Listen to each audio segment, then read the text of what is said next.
Greetings, members one and all of the Salivation Nation.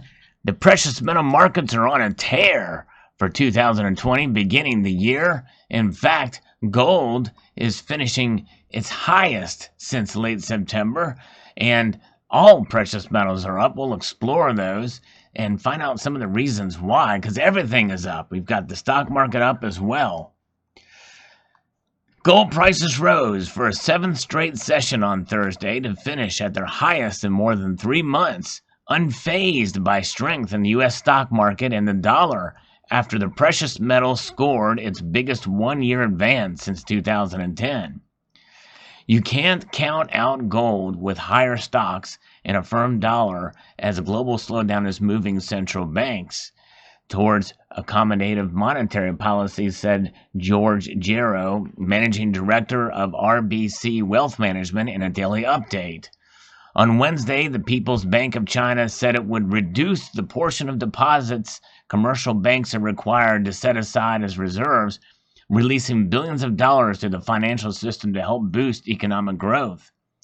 Gold for February delivery on COMEX rose $5 or 0.3% to settle at $1,528.10 an ounce, which was the highest finish for a most active contract since September 24th, and the 7-session rise was the longest such streak of gains since the one ended in June 7th, according to FactSet data. March silver, meanwhile, gained 12.5 cents or 0.7% to $18.04 an ounce after a 0.4% loss on Tuesday, the last trading day before the New Year's Day holiday weekend, or holiday Wednesday, rather. So gold rose to its annual rise and 29.7% jump in 2010. Silver rose 15.5% in 2019, its biggest calendar year percentage gain since 2016. Gold prices, which had consolidated in the fall after a strong run-up earlier in 2019, regained momentum in the final leg of 2019, pushing back above $1,500 an ounce. And the rally is likely not over yet, according to Christopher Looney, commodity strategist at RBC Capital Markets, also confirmed by is a member of the community who posts from time to time, who has insider trading. Angel Music has posted about that too. As we look through 2020 and 2021, we are out of the view that while not all quarters will prove particularly encouraging, at the end of the day, higher prices will likely win out year on year in annual average terms, he wrote in a research note dated Thursday. Our view is based on the observed shift in attitude towards gold, improved sentiment, and persistence of uncertainty that pervades throughout our forecast horizon. From a technical perspective, the seeds of the recent gains were sown after gold left behind the low volatility compression band that held prices between $1,450 and $1,480 for almost 2 months, given the clear directional signal, said Carlo Alberto de Casa, chief analyst at Active Trades, in a note. Moreover, traditionally, the first part of the year has often provided positive seasonality for gold, so we have to keep that in mind too. Now it seems that investors are trying to anticipate this movement, and it has now moved into the final part of the year. The slowing down of the greenback is another positive element for the gold, as the dollar is negatively correlated with bullion, he said. So there's that. Now is fascinating to see the metals climb up, and let's pause for a moment and take a look and see exactly what's going on, or how much of an increase we're seeing on the day. This is a good start for the year, and right now it's off with a bang, at least in a steadily increased upward momentum for the metals we've seen since, September of 2019. So gold as it stands is now $1,529.40 for the ask price. That's up 0.76%. Silver, though, is beating gold on a percentage basis. It is up 17 cents to almost $18.10 for the ask price. Platinum is getting much closer to that $1,000 mark. It's moving up quite a bit here. As we can see, it is at $982. It is the winner of all the precious metals on a percentage basis.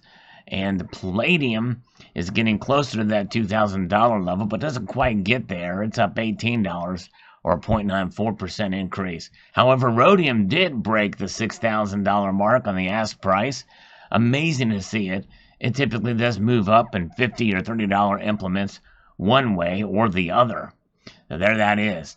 And speaking of Kitco, and that was the most popular place to go to look for precious metal prices, we have this piece by Jim Wyckoff. It says gold, silver bulls out of the chute in good fashion to start 2020.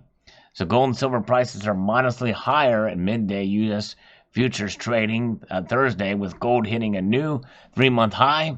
With the new year underway and the charts looking the most positive they've been in months, look for some more technical-based buying from speculators in the coming days and weeks, including the big fund traders. A weakening U.S. dollar on the world foreign exchange market recently is also working in favor of the precious metal markets. February gold futures were last up $4.60 at $15.2760, and March COMEX silver prices were up about 13 cents at $18.05 an ounce. Trader and investor attitudes remain upbeat, due in large part to the world's two largest economies, the U.S. and China, seeing a major thaw in the more than 2-year-old trade war that has slowed global economic growth. A partial trade deal is set to be signed on January the 15th. China's central bank eased its monetary policy on Wednesday by lowering its bank's reserve requirement ratios, which will put more money into China's financial system. That news also worked to boost world equity markets. There was major protesting in Hong Kong to start the new year, with reports saying that more than 400 civilians were arrested and police using pepper spray and water cannons. This matter could again become a front-burner issue in the marketplace, especially if mainland China gets more involved in quelling the protesters. A feature in the marketplace during the holiday season has been many currencies rallying significantly against the U.S. dollar. The U.S. dollar index did rebound today from a 5-month low hit earlier this week. The other key outside market today sees NYMEX crude oil prices near steady and trading around $61 a barrel. Technically, the gold bulls have the overall near-term technical advantage as an accelerating price uptrend is in place in the daily chart. Bulls' next upside price objective is to produce a close in February futures above solid resistance at $1,550. Bears' next near-term downside price objective is pushing futures prices below solid technical support of $1,500. That is the new floor now. First resistance is seen at today's high as $1,534 and then at $1,540. First support is seen at today's low of $1,519.70 and then at this week's low of $1,513. March silver futures bulls have also the overall near-term technical advantage as a fledgling uptrend line is in place for the daily bar chart.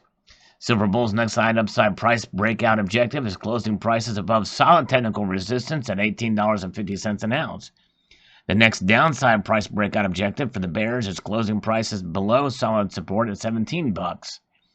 First resistance is seen at this week's high of $18.20 and then at $18.25.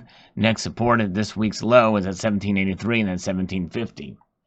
So there you have it. It is fascinating to see the price movements here, especially with everything else is going great except for the dollar index. And so the weakening dollar is what's bringing the prices up, even though we have supposedly and apparently a trade deal that will be coming. But then you have the Hong Kong tensions, and we can't forget, too, that even though the Iranian-backed militia groups in Iraq have backed off of the embassy attack or protest there and attack on the embassy itself, there's still tensions are increasing and are not really set to subside as we go into election season this year. So that's always going to be something that's going to be burning in the background there in terms of what's going on with geopolitical tensions and also with China, with the Hong Kong protests. We get this trade deal signed, at least there will be that, if they will live up to it, and they'll begin work immediately on the Phase 2 trade deal. And who knows what else may come up as the year goes on. But my guess is, and as I said in my video yesterday about where I think the metals are going to be, I'm bullish for all the metals, really, but especially platinum, silver, and gold. There was someone who posted that they had some insider information from Kitco. The same palladium, we may see it go back down to $1,500. I think that's more of a possibility of any metal going down. I think palladium will be it.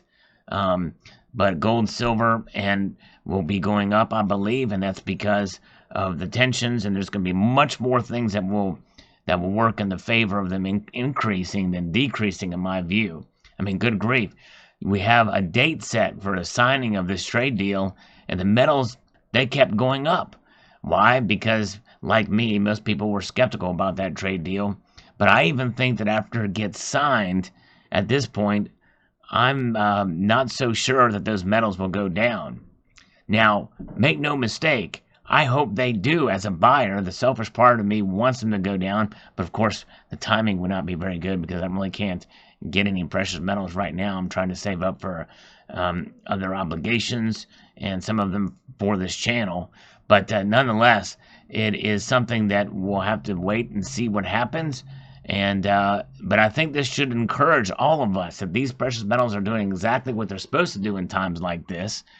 But timing them and predicting them are very difficult. We'll see what happens over the next few days. But keep this in mind, folks, that let's say that for the next week the precious metals go up, and then on the 8th day the metals just crash. They go down a lot. Maybe they even lose half, or if not all, of the gains that they may have pulled up this week. Do not be discouraged. That happens too.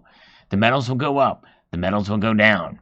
But we accumulate all around, round and round. That's right. There's your limit for today as we look at the metals markets for the January the 2nd, 2020, in this new year. Would like to extend a multitude of gratitude to you all and remind you that I do post videos on a daily basis and encourage you to please rate, share, comment, and subscribe.